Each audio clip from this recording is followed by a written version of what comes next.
It's August, it's Wednesday, and this is the Morning Booster. Welcome back, everybody, to another episode. In this video, I'm going to crack open a Core Set 2019 booster and talk a little bit about Zendikar Rising and the new type of booster packs being made available with the set. So on Monday, Wizards put up on the WPN website an article about the new type of booster pack that will be available with Zendikar Rising. This is a pretty big announcement, in my opinion, because it's introducing a type of booster that's more for players like myself, who aren't really players, but more just collectors. What I did find interesting about the article, and what I wanted to first talk about, was the fact that they right out of the gate talk about how about 2/3 of boosters that get opened are not drafted, meaning that people that are like myself are the more common purchaser of Magic versus those folks that are sitting at the local friendly gaming store and cracking open boosters in order to play games right then and there. The other thing I found interesting, which isn't highlighted in the article, but they mentioned right afterwards, is that it takes roughly 10 seconds to experience a single booster pack. Now, granted, I like to kind of go through the booster packs, kind of reminisce a little bit, so my experience is usually 9 to 10 minutes, as you can see on YouTube. But generally speaking, what they have found is that most people take about 10 seconds to go through an individual booster pack. Now, I'm assuming that's an average, and the reality is that when you first start opening cards out of a new set, the length of time is longer. But as you eventually start to become familiar with everything in the set, even like with the videos I do, you start to realize, well, I've seen that one 20 times, I've seen that one 15 times, and you kind of just breeze over those and move on to just the rares and mythics mostly. So I found those two particular data points to be very interesting, not only on their own, because it's just kind of fun to know where I stand as a participant in the hobby versus other people, but also just understanding the general experience of opening up booster packs. The other thing that this is interesting, or why this is important, is that it drove Wizards to introduce a fourth type of booster with Zendikar Rising. So what we're seeing now with Zendikar Rising is we're going to have our pretty much what they call a set booster. And this is a 12 card booster, which is different from the 15 card we typically see. We'll jump into what that is shortly, but kind of wanted to talk about the other types of boosters that are also going to be available with Zendikar Rising. The first of these is going to be the draft booster, and this is your standard, which you get out of the box, 15 cards. You're going to get X number of commons, you're going to get your 3 uncommons, you're going to get your rare or mythic, and possibly a foil, land card, and a token or advertising card. So nothing that we haven't seen before. It's just a standard, what they call draft booster. The next one is the theme booster. I've tried out a couple of these with Ikoria, and really what they are is they're themed around mostly a single color, but in Ikoria they did have the one, I think they called it the monster booster, which was all 5 colors. Now, me personally, I don't particularly care for these type of boosters. I don't think they add a lot of value.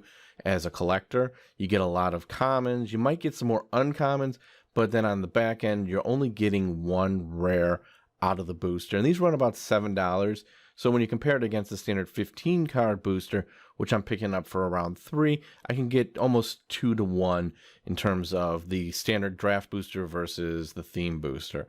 Again, though, it's clear that there is a market for these. I think younger players like this, or folks that are just looking to build up a collection quickly so they have enough cards to play with, I think that's an appropriate audience for the theme booster. But thinking for myself as a collector, I don't really care for them. Then we get to I think what is becoming the infamous collector boosters. Now, the collector boosters are kind of a double-edged sword. I love the idea of them. I love that you can get the box topper cards. I love that you can get more foils and all the cool things that come out of it. But that price point is pretty hard to swallow. $25 a pack, or roughly, I know you can get them online for closer to 20, is a lot.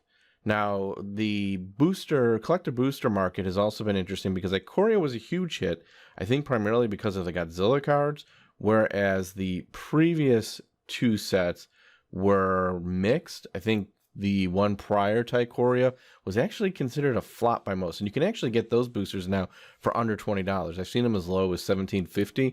So clearly that set was not perceived very well. Now, on the other hand, you have the Core 2021 collector boosters. They're fine. There's a couple good chase cards out of those boosters that I was interested in, but I didn't feel like they were as worth as much as what you could get with the Ikoria collector boosters.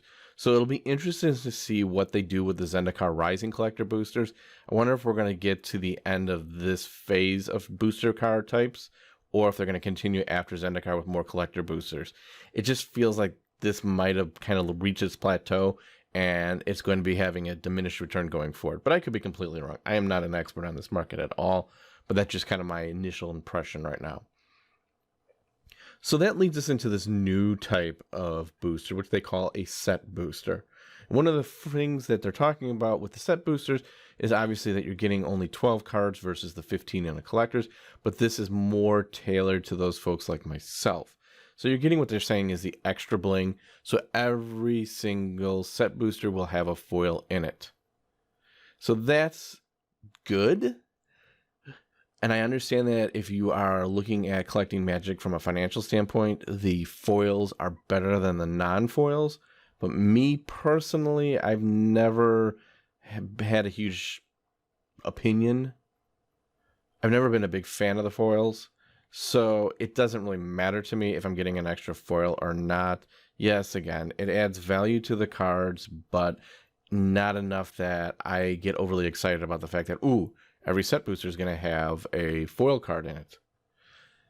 The next type of thing that's going to come with a set booster is that each set booster starts off with an art card, which they introduced in Modern Horizons. These aren't playable cards. I'm assuming that these are very similar to what we see in Jumpstart. So it's just a picture with a name or a theme on it, and that some of these will have the artist's signature stamped onto the card. Again, some of them might be really cool. We'll have to wait and see what the art looks like. But right now, from my perspective, not really interested in them. Don't care too much.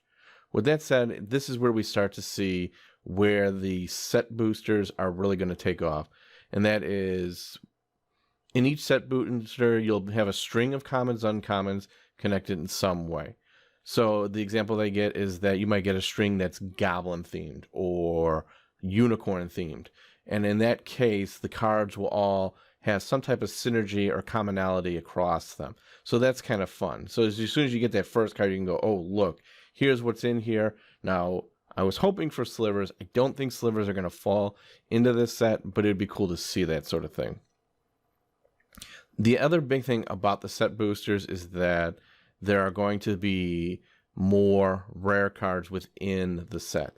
So it's possible to open up to 4 different rares from a single booster. It won't happen often according to Wizards, but still there is a higher frequency in which you're going to get more rares in a single booster. The final thing, the other cool thing about the set boosters is going to be what they call the curveballs, and this is where they're going to drop in a list of 300 different cards from throughout Magic's history that are just going to randomly pop up in these boosters. Some of the examples they have provided was slivers and or samurai. So again, these are old sliver cards or old samurai cards. They will have a planeswalker emblem in the lower left corner, so you know that it is out of the Zendikar Rising set and not from the original set.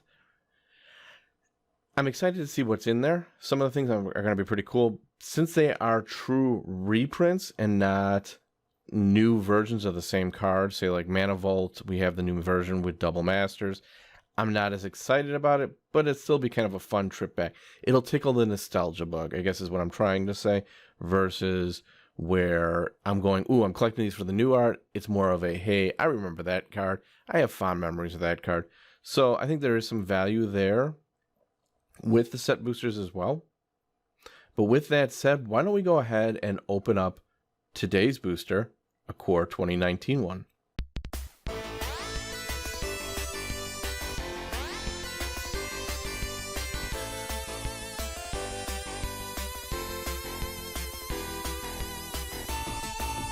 So for this morning's booster, how about we put that right there?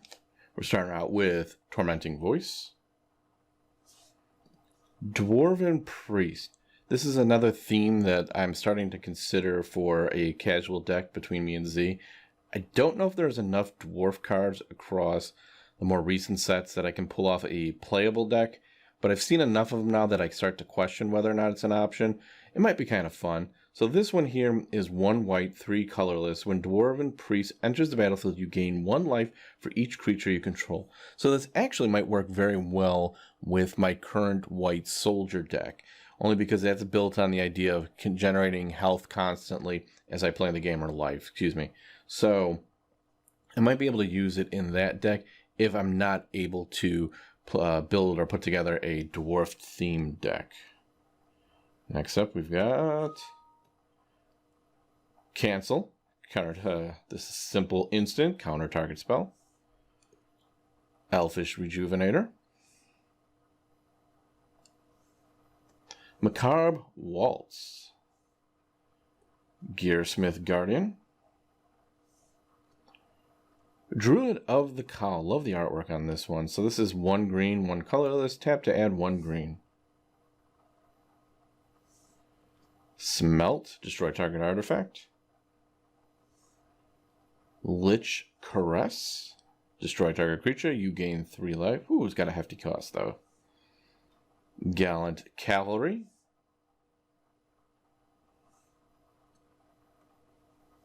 Leonin Vanguard. Alright, so that was our uncommon. So sorry, I started jumping into the uncommons here. Switcheroo. Exchange control of 2 target creatures. Ooh, it's got some casting cost to it, though. So that's our second uncommon. Let's not spoil our rare yet. Okay, so this is Pridemate. I think we've seen this one before last week, or maybe it was in Monday's video. But whenever you gain a life, you may put a +1/+1 counter on Pridemate. It's a 2/2 to start. Might not be a bad card to include in my soldier deck. I kind of like that one. So, with that said, though, for this Wednesday, my rare or mythic is... boom! Ooh, Ishareth the Awakener. Legendary creature, human wizard. It is a rare. Has Death Touch. When Ishareth the Awakener attacks, you may pay X mana. When you do, return target creature with your converted mana creature cost from your graveyard to the battlefield with a corpse counter on it.